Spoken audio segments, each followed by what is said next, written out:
Look at these towering mountains of stone. Last time, we saw how the builders of the Fourth Dynasty raised the Great Pyramids into the sky. These monuments told a clear story.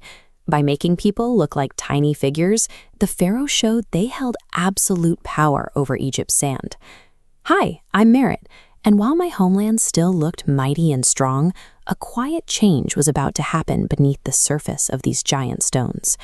Egypt was about to show the world that strength could come from something other than just stacking bigger rocks.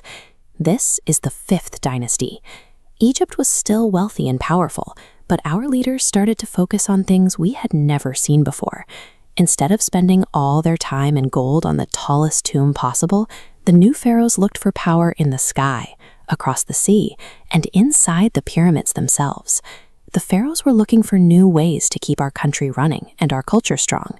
Our first king is Userkaf. He began the Fifth Dynasty by looking away from the desert ground and up into the sky. Userkaf decided that Ra, the god of the sun, should be the most important figure in our entire religion. When you feel that intense heat and bright light every single day, it is easy to see why we worshipped the sun as ultimate power. By linking his own name to Ra, Userkaf made sure the people saw the pharaoh and the sun god as a single team. The second king, Sahore, decided to look outward across the water. Sahore built large, magnificent wooden ships with heavy sails to explore foreign lands far beyond our riverbanks. His sailors returned to Egypt carrying rare woods, fragrant oils, and precious metals, showing that trading with our neighbors made the kingdom even richer. Reaching across the sea to trade for treasure became a new way for a king to show his reach. Next is Nisere. He was a master builder, but his greatest projects were not tombs for himself. Look at these standing columns. Nisere created specialized stone complexes called sun temples, designed specifically to honor Ra. Unlike the dark, sealed rooms inside a pyramid, these temples were built completely open to the sky, so the sun's rays could pour directly inside. These open courts made a god's temple just as central to our landscape as a king's tomb. Our final king, Unas, built a smaller pyramid, but look what happens when we go inside. From the floor to the ceiling, Unas covered his burial chamber with the first religious writings ever carved into a pyramid. We call these the pyramid texts.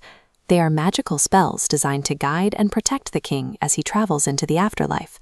Look at the individual carved birds and symbols. The surviving blue pigment shows these were vibrant, important words of power. Unas showed us that written magic was just as vital for eternal life as heavy stones. So much has changed. The era of giant pyramids has been followed by sun temples, sailing ships, and magic texts. This statue of a seated scribe represents a big change. To manage trade, design temples, and write magic spells, the king needed highly educated helpers. Because the king relied so heavily on these clever priests and scribes, his absolute power was now shared with the people around him. During the Fifth Dynasty, Egypt became a complex machine running on many vital parts, rather than just the will of one man. This era was a time of peace and new ideas. However, sharing power always comes with risks.